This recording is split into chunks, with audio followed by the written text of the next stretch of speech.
So at this point, Apple is basically trying to take over the entire planet, and I think they're actually kind of succeeding because they announced a bunch of new stuff: the iPhone SE, the iPad Air 5 with M1 chip. There's also a new color of the iPhone 13 and 13 Pro, which is this beautiful green color. They also unveiled a new display called the Studio display, which looks absolutely beautiful. And then finally, there's the Mac Studio, which is basically like a beefed up Mac Mini with incredible specs. So let's talk about all this stuff. Smash the like button, subscribe down below, and let's get into it.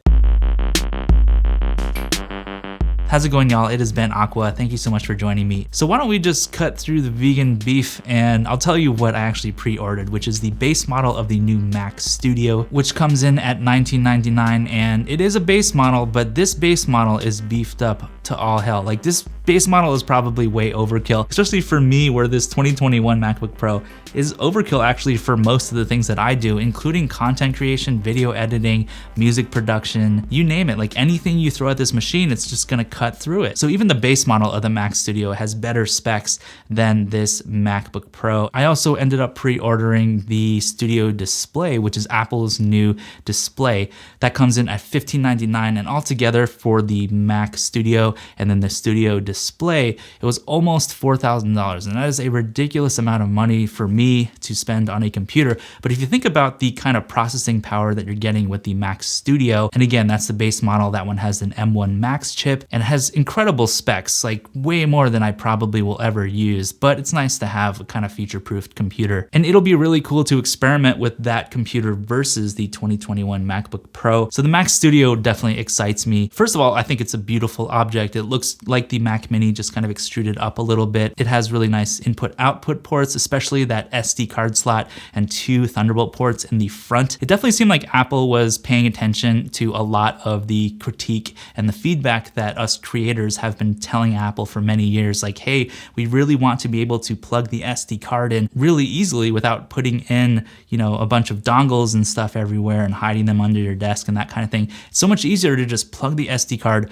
right into the device. That's one thing I actually really like about my MacBook Pro. The SD card slot on the side is really, really handy, and it just speeds up the workflow. It's like one less hurdle that I have to jump over. So I'm really glad that Apple is reintegrating a bunch of ports into their devices instead of just being like, you have one Thunderbolt port, deal with it. And if you follow my channel for a little while, you know that I loved the Mac Mini M1. I had that for several months. I ended up selling that. I also tried out the iMac M1, amazing computer, sold that as well. I also had the MacBook Air M1, amazing computer, also sold that one.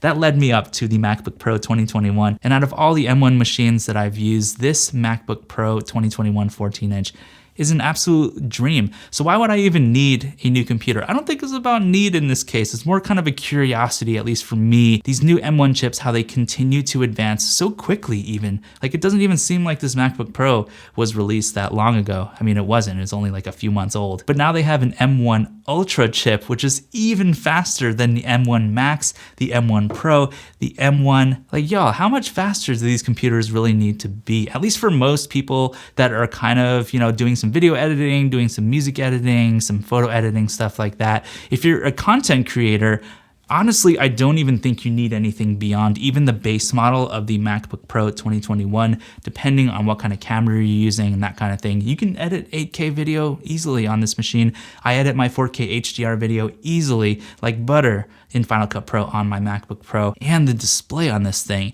is absolutely bonkers. This is the most beautiful display in any computer, or really any device that I've ever used. So the main reason that I pre-ordered the Mac Studio and the Studio display is because I'm really curious. I'm always really curious at how the technology just continues to grow and evolve so quickly. Like, it's kind of insane. Apple threw out a bunch of specs for this computer, and they kind of almost roasted the Mac Pro several times in this presentation. I'm sure a lot of people can relate. It kind of felt like once they talked about this new Mac Studio and all these new numbers and stuff, that every other product was obsolete. Apple does a really good job at that type of marketing, and how they're marketing that next to the display, the Studio display, which is Apple's new beautiful standalone display. That's not a computer, it's not an iMac. It does have an A13 processor in it, and it has a built-in camera and a bunch of Thunderbolt ports and that kind of thing. It's a beautiful minimalistic device. It does come in at $15.99. It kind of looks like the M1 iMac, except it has that space gray kind of vibe. Definitely minimalist minimalistic, definitely on brand for Apple. When it comes to the refresh rate on that display, it's a little weird that Apple didn't mention ProMotion, so I'm guessing that display is limited to a 60 Hz refresh rate. Not the end of the world, but I've gotten really used to the ProMotion displays like on the MacBook Pro. It's amazing. iPhone 13 Pro and my iPad Pro, totally amazing. It just really smooths out the experience, and I actually think it leads to less fatigue in my overall experience, just like staring at the screen all day. In the presentation, they didn't say anything about the Studio Display having HDR either, so while it will maybe support HDR, it won't have that super bright, contrasty HDR type of effect like on the MacBook Pro. And yeah, I'm sure this Studio Display is going to look totally bonkers, especially when paired up with the Mac Studio. So I'm a little bit on the fence of whether or not I even need / want or will keep the Studio Display, knowing that I love my workflow on the MacBook Pro. The other stuff that Apple talked about in the presentation, like the iPhone SE, didn't really appeal to me. I love my iPhone 13 Pro. I don't know if I love it, but it's a pretty good phone. Not perfect,